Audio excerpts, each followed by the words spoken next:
ओम श्री गुरुवे नमः। अज्ञानमोहान्धे तमोपहाव्यां विवेक वैराग्य निधि प्रधाव्यां विश्वेश तत्त्वं प्रतिबोधिकाव्यां नमो नमः श्री गुरुपादुकाभ्याम्। ओम सहना भवतु सहनो भुनक्तु सह वीर्यं करवावहै तेजस्विनावधीतमस्तु मा विद्विषावहै। ओम शांति शांति शांति। प्रणाम भगवान। वेदांत दीपिका परमहंस स्वामी श्री योगानंद जी महाराज, जिनको आलू वाले बाबा भी कहते हैं भगवान। और आज हमारा नया टॉपिक स्टार्ट हो रहा है, ब्रह्म की असंगता। प्रश्न है कि असंग होकर ब्रह्म सृष्टि का कर्ता कैसे है। असंग होकर ब्रह्म सृष्टि का कर्ता कैसे है। एक ही सब व्यवहार का हेतु है तो सब एक समान क्यों नहीं होते। तो उत्तर में स्वामी जी बता रहे हैं कि ब्रह्म असंग है। ब्रह्म असंग है, यह बात तूने मात्र सुन ली है, इसलिए तू पूछता है कि ब्रह्म असंग होकर सृष्टि का कर्ता कैसे है। असंग ब्रह्म सृष्टि और कर्ता, असंग ब्रह्म सृष्टि और कर्ता, यह प्रत्येक ठीक ठीक समझना चाहिए। उनके वाक्यार्थ को लक्ष्यार्थ सहित समझना चाहिए। संग और असंग दोनों ही प्रपंच का भाव और अभाव रूप है, एक दूसरे से विरुद्ध स्वभाव वाले हैं। संग असंग भाव अभाव एक दूसरे से विरुद्ध स्वभाव वाले हैं। संग सोहबत मिलना आसक्ति को कहते हैं। इसी प्रकार जब मेल ना हो तब उसको असंग कहते हैं।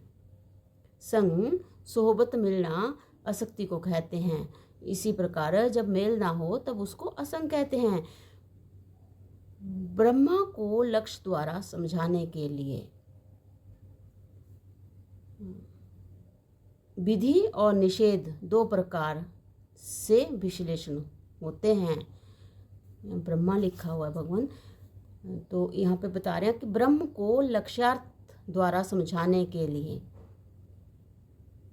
जो है विधि और निषेध, इनकी अन्वय और व्यतिरेक जो है दो प्रकार से विशेषण होते हैं। जो नकार के भाव से लक्ष्य पहुंचाने में सहायक हो उसको निषेध विशेषण कहते हैं, जैसे अक्रिया, अविनाशी, अव्यक्त, अनादि, निर्विकल्प इत्यादि। इसी प्रकार का विशेषण असंग है। इससे यह समझ में आता है कि जिस प्रकार प्रपंच का संग है, इस प्रकार का जिसमें ना हो वह असंग है। संग के भाव को तोड़कर लक्ष्य कराने के निमित्त जो असंग शब्द है वह केवल मोक्षों को समझाने के लिए के निमित्त है। वास्तविक तो ब्रह्म संग असंग रहित होते हुए दोनों का प्रकाशक और अधिष्ठान है। संग और असंग दोनों का प्रकाशक और अधिष्ठान है। जैसे संग दूसरी वस्तु की अपेक्षा रखता है, वैसे ही असंग भी प्रतिपक्षी की अपेक्षा से रहित नहीं है। अद्वैत ब्रह्म में अपेक्षा नहीं है। शास्त्र और गुरु तटस्थ रहकर अपेक्षा छुड़वाकर असंग के अर्थ में लक्ष्य ले जाने का संकेत इनकी इशारा करते हैं। शास्त्र और गुरु तटस्थ रहकर अपेक्षा छुड़वाकर असंग के अर्थ में लक्ष्य ले जाने का संकेत इनकी इशारा करते हैं। ब्रह्म और जगत किस प्रकार का है, यह बात प्रथम के प्रश्नों में समझा चुका हूँ। अद्वितीय सत्य तत्व को ब्रह्म कहते हैं। अद्वितीय सत्य तत्व को ब्रह्म कहते हैं। उसमें भासमान होने वाली को सृष्टि कहते हैं। द्वैत में सृष्टि भासती है, ब्रह्म और सृष्टि दो नहीं हैं। इसके लिए सृष्टि का कर्ता ब्रह्म नहीं है, इसलिए सृष्टि का कर्ता जो है वो ब्रह्म नहीं है। सृष्टि और ब्रह्म जो है, ब्रह्म और सृष्टि दो नहीं हैं, इसलिए सृष्टि का कर्ता ब्रह्म नहीं है। क्योंकि उपादान कारण से कार्य की एकता होती है, कारण रूप ब्रह्म से काम रूप सृष्टि की एकता है नहीं, इसलिए शुद्ध पर ब्रह्म सृष्टि का कर्ता नहीं है। इसी प्रकार अवस्तु रूप जड़ माया भी सृष्टि की कर्ता नहीं हो सकती। अवस्तु जड़ रूप माया भी सृष्टि की कर्ता नहीं हो सकती। तो आगे बता रहे हैं कि उपनिषद आदि वेदांत ग्रंथों में जगत का कर्ता ईश्वर कहा है।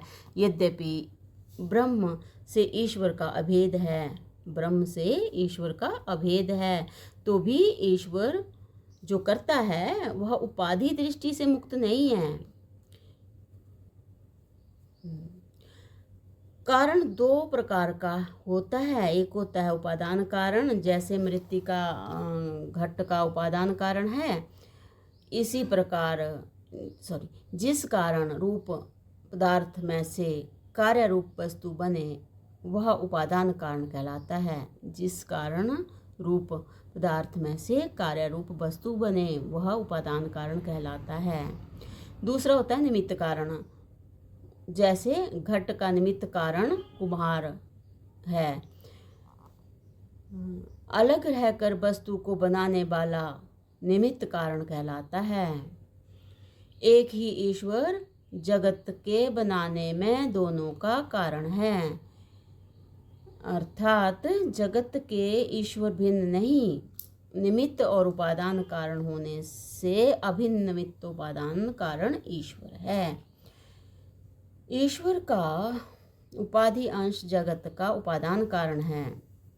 ईश्वर का उपाधि अंश जो है जगत का उपादान कारण है, और उसका चेतन जो अंश है वो निमित्त कारण है। जिस प्रकार मकड़ी तंतु का उपादान और निमित्त दोनों है, मकड़ी तंतु का इनकी तंतु का उपादान और निमित्त दोनों है। मकड़ी के शरीर में रहने वाला स्थूल अंश तंतु का उपादान कारण है, और चैतन्य युक्त सूक्ष्म अंश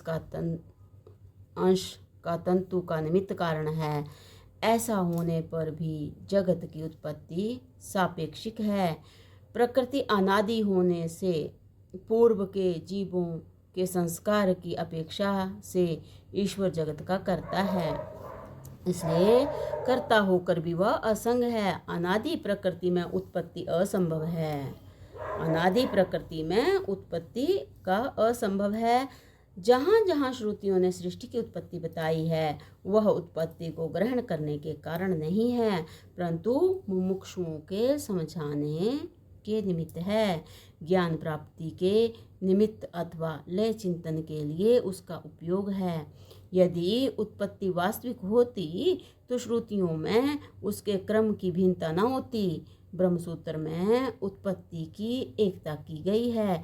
वह यह समझाने के लिए नहीं है कि उत्पत्ति सत्य है, परंतु इस हेतु से है कि मुमुक्षु भ्रम में ना पड़े।